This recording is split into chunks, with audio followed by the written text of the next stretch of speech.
the truth of the matter is, this was won by the fact that Nigel Farage entered the contest. He divided the Conservative votes in a way that meant that Labour did, which did not, by the way, increase its overall share of the votes, particularly uh, over in the long run, that Labour was able to take this enormous majority. Let's talk about the very serious implications of this election. So let's look through the long view. I won't keep mentioning your age, Trevor, but let's tap into your Please, experience. please do. I've Okay. always longed to have gravitas. I know Right. what Britain means. Right. So having witnessed more changes in government than, people our Most. age would have done, what do you think this election actually means? I think it's very, very important. And not particularly because of the size of the majority, but partly because of its shape. The important thing I think that uh, came through was, first of all, Labour did a fantastic job, and their campaign boss, Pat McFadden, who is an old Blairite hand, really strategically did a brilliant thing. Labour's used to stacking up huge majorities in constituencies where everybody knows it's going to win anyway. What McFadden did was construct a campaign which meant that Labour had a lower average majority across all the seats it's won, but it won many, many more seats. Now a that works both ways. First of all, it gives Keir Starmer complete authority. I mean, he can have rebellions and all the rest of it, but he will still win votes in the House of Commons.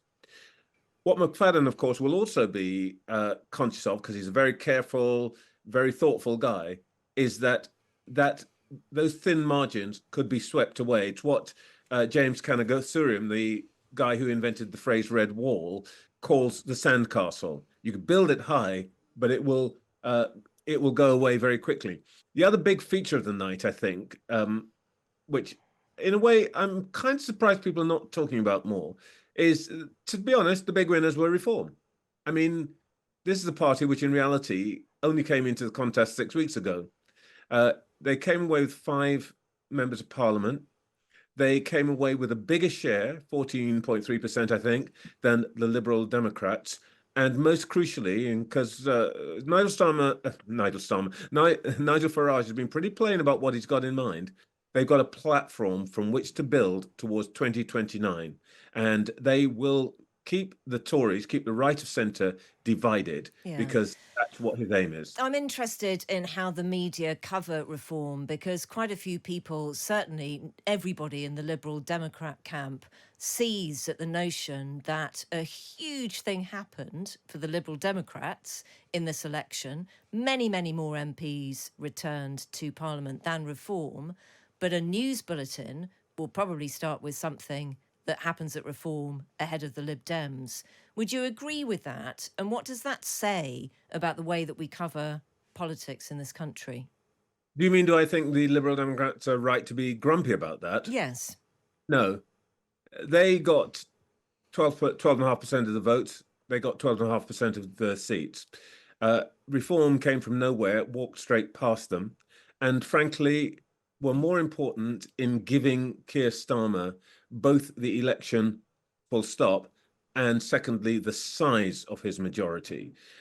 This is not to downplay the scale of Ed Davey's achievement, largest number of Lib Dem seats, I think, ever. But the truth of the matter is, this was won by the fact that Nigel Farage entered the contest. He divided the Conservative votes in a way that meant that Labour did, which did not, by the way, increase its overall share of the votes, particularly uh, over in the long run, that Labour was able to take this enormous majority. In fact, Keir Starmer has won with more seats than anybody since Blair, I think, but with a lower share of the vote than Jeremy Corbyn got in 2017. Sure. We've got so many questions that we have for you, Trevor, and so little time. So Yep. here we go. This is the most diverse parliament ever in this country, 90 minority ethnic MPs, but large communities have zoned out of the main parties as well. And Labour lost 5 seats in places with large Muslim populations. So I wonder what your concerns are about that and what you think needs to be done, or whether we just accept that the major political parties just might never be able to represent everybody who lives in this country. I don't think it's a thing that one should have concern about. It's a fact.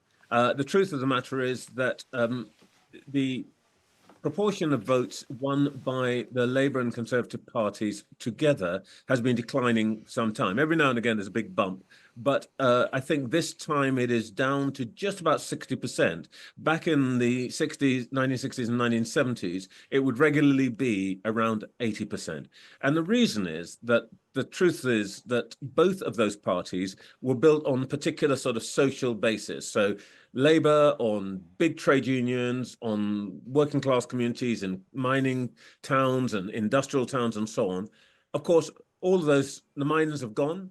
The manufacturing industry, big steel towns and so on, that's all gone. So the social base on which Labour has been built has gone. And the Labour's basic social pillars are clever people in university towns and Pakistani and Bangladeshi Muslims. Now, the problem that Labour, of course, has, and I think you're right to pick up on it, is that a group of the latter, the Muslim voters, were really discontented with the way Keir Starmer dealt with the Gaza issue, but not specifically about Gaza, but just a feeling that they are being ignored by the party they regard as the one that represents them. Now, I think this is a factor of politics and transition.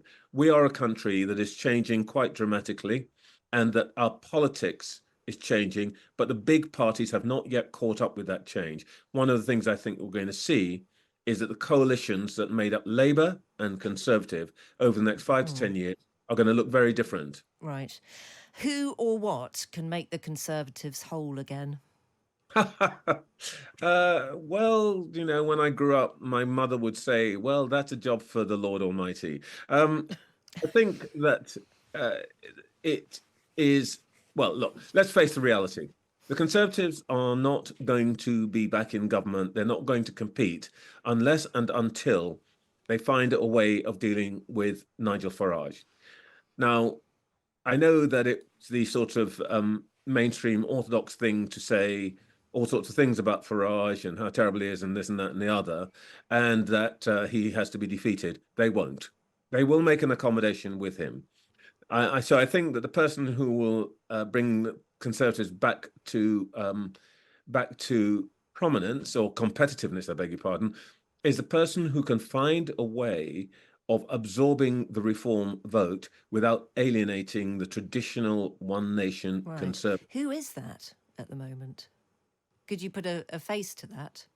No, I don't think that person is. I do not think that person actually is prominent in politics yet.